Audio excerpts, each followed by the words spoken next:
for months now, the mainstream media has been shilling for Assassin's Creed Shadows, and it's really only Absolutely. gotten worse since release. They have touted the Ubisoft 2 million players number, ignoring the fact that they didn't Yep. specify 2 million sales. Yeah, so you've seen the 2 million players, right? There's a difference between players and sales. Don't let them fool you, all right? Oh, you just rage bait grifters want to see this game fail because you know it's good. No, I actually kind of like this game. I've been playing it. I'm about 20 hours in. I'm enjoying it. It's like an Assassin's Creed game, but look at all the red flags, all the shilling that we still see to this date. The whole controversy with Yasuke, the whole nonsense with all the Japanese reenactment flags being the game and the disrespect to Japanese culture. There was too many red flags for this game to skate by with no criticism. So all the criticism was fair, and now they're trying to say, hey, there's 2 million copies sold of this game when it's players. So don't let people gaslight you into misinformation, all right? We have them ignoring bugs and glitches that gamers are calling out because they only Absolutely. want to paint a positive picture with this.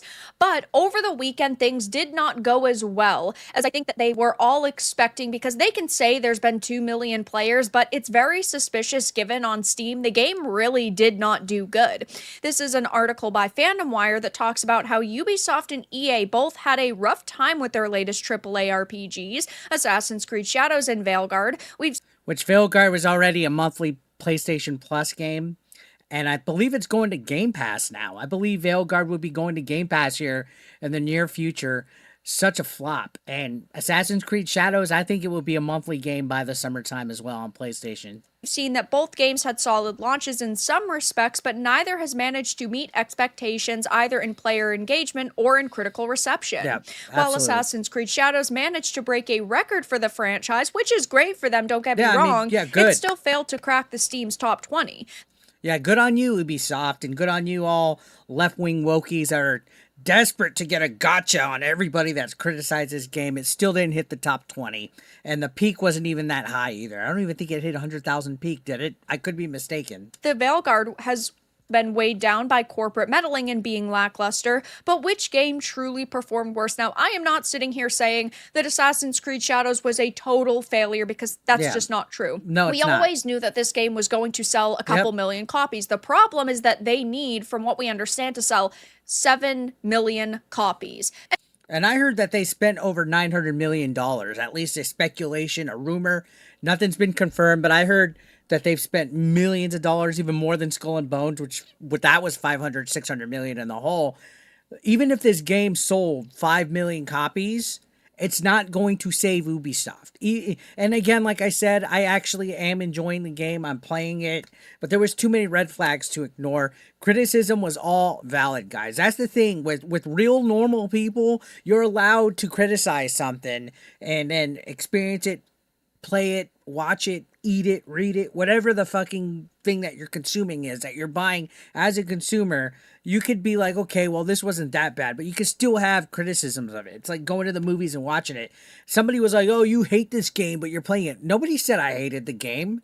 I was giving an opinion on stuff that was coming to light, news, topics about Assassin's Creed Shadows. I was giving my opinion about Yasuke and all that, but nobody said, oh, I hate this game. That's the thing is, woke people that desperately want to get gotchas on right-wing reactionaries don't know how real life works, don't know how criticism and opinion work, and that's what's retarded about it. And it's not like Assassin's Creed games haven't hit those heights in the past. It's a massive franchise with millions and millions of fans. It just seems like they're nowhere close to that, given by the charts and the information that we have, because if we take a look on Steam, the all-time peak at this current point in time is 64,000 people, which is not a lot. It says, though, Ubisoft had high hopes for Assassin's Creed Shadows, and in some ways it delivered. The game set a new peak player record for the series on Steam, and we even saw it surpassing Assassin's Creed Odyssey's all-time player count. They have reported that the game has had over 2 million players, and it's also currently sitting at a very positive review score on Steam, and I'm glad that there are so many people that are playing it. And that's good and fair, but this is where you start to get into the fishy stuff, guys. And when Ubisoft's counting 2 million players, how are they factoring Ubisoft Plus? Because I'm playing it through Ubisoft Plus. How are they factoring it through that? How are they factoring it through people playing it on console and all that? Like, to count just 2 million players, not everybody playing this game has paid for it, has bought it. A copy technically has not been sold if you're playing through Ubisoft Plus. Enjoying it. I'm glad you are getting your money's worth. I've been streaming a playthrough. I do not hate it so far, but I also think that it is just not a really good Assassin's Creed experience. I miss the older formula. I'm not the biggest fan of the newer one. That's always going to be my personal preference, but it's still an okay game, though it's extremely historically inaccurate, which yeah, it's an okay game. I think if I was to rank it 1 through 10, I would give it at least a 7.5. I enjoyed Valhalla a lot more, but that's because Valhalla obviously had a lot more content. I believe there was stuff like the river raids, and I think the settlement building was even a little bit more enjoyable in my opinion. A lot of the missions, voice acting was better. There's a lot of stuff that was subjectively better. Valhalla just felt more like a more alive, moving game, when Shadows just feels kind of like, I don't know, even the map feels smaller in scope. You're not traveling. Yeah, they have some stuff that the game didn't have, like the seasons change and stuff like that, but I just feel Valhalla was much more of a more complete game. This feels like almost like the same size and scope of Mirage, which had a smaller map, debatably. Now, anyways, that's neither here nor there. This game is by no means a perfect 10, like some of these outlets try to say it, but it's not great either, and it's not terrible.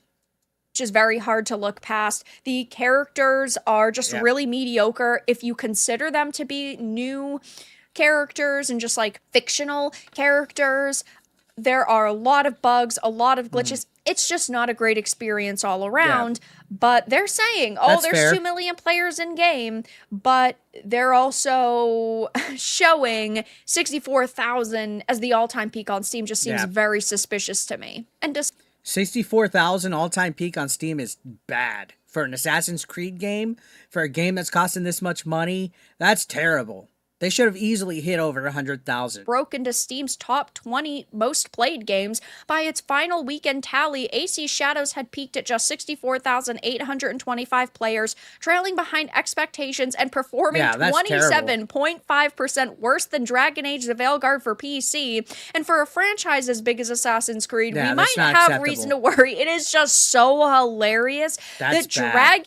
If you're performing 27.5% worse than Dragon Age Veilguard, which was one of the biggest flops in the gaming industry this past year, just go home. You're not making your money back. You're not making your budget back, all right? As much copium as all these people that want this game to succeed, which I wouldn't mind if it succeeded. I want Ubisoft to get better and stick around. Let's face reality here, all right? Ubisoft's had a terrible last year, and that's fair criticism. That's not attacking the company. That's not even mentioning the woke stuff, the DEI stuff with Yasuke. That's just as a company as a whole. They've been floundering. They're literally looking for a possibility of probably selling or going bankrupt here. So let's just be real. And ended up basically killing BioWare, did better on PC than Assassin's Creed. Yeah, it's terrible. just so comedic. I would have never expected this to happen. I thought that it would have at least launched with 100K on Steam, and it didn't even get close to that. As the title said, pitiful to not hit 100K. It compares it directly to the Veilguard, which didn't have a record-breaking launch. It barely had a noteworthy one at all. The game reached 1.5 million players in 2 and then in less than 4 months, it became a free game on PlayStation Plus. months, but this number includes players who played it through EA Play Pro, meaning actual sales were even lower. And the same thing goes for Ubisoft Plus. You can play this via that subscription service, and those numbers are part of that 2 million. It's not. Yeah, like how does that factor in? It's, you see how they say players, they don't say sales, okay? But of course, the idiots get it twisted. Not like they're separate. EA's Andrew Wilson had, of course, blamed Veilguard's failure on bad word of mouth and lack of shared world features, but and they also tried to say there was a hate campaign against it, too. of course, we know the truth, that the real issue is simply just that the game was shallow and unintuitive, which is very sad because Dragon Age was a great franchise previously. It's not anymore. And of course, one of the biggest criticisms against Shadows is that it feels like an RPG in name only. Yeah, honestly, pretty slow to start with Shadows. There are some of the skill trees, RPG elements, stuff like that. But other than that, it just doesn't feel like a really good AAA RPG game. Ubisoft has been taking the series into RPG territory since Origins, but Shadows exposes the flaws in the transition more than ever. Dude, I can't believe PC Gamer ate up freaking Assassin's Creed Shadows, by the way. We have skill trees, extensive loot, and dialogue choices, but they're just there to be there, which I totally agree with. So it never even broke into the top 20 on Steam. A lot of people are questioning these player numbers, and there are also a lot of viral threads and posts on social media talking about this game being broken, having lots of bugs and glitches. So it will be interesting to see over the next couple of days or weeks how this game continues on. If they say that they hit 10 million or 12 million. Dude, if they say 10 million, they're definitely embellishing. If they try to say 10 million or whatever, they're embellishing, guys, at this point. Let's see some sales numbers. Let's see if they made their budget back, which I doubt. If you're peaking at 64K, you're not having a million people play. Okay, anybody that's smart would be able to see that. Players, or if we're going to see them hit like the 3 to 4 million mark, which was always my initial expectation, and then it kind of fizzles out. But it just seems all very suspicious at this point in time. And from what we understand, they need to hit 7 million copies sold to actually be able to tout this as a smashing success. So only time will tell if that happens. But for now, that's all that I really had to discuss in this video. Shout out to Veilguard. I'm going to leave a link to her video down below in the description. Go show some love. Subscribe to them. I'm sure you're already subscribed. Yeah, Ubisoft is definitely doing a lot of padding of the numbers of this game. I think it was a flop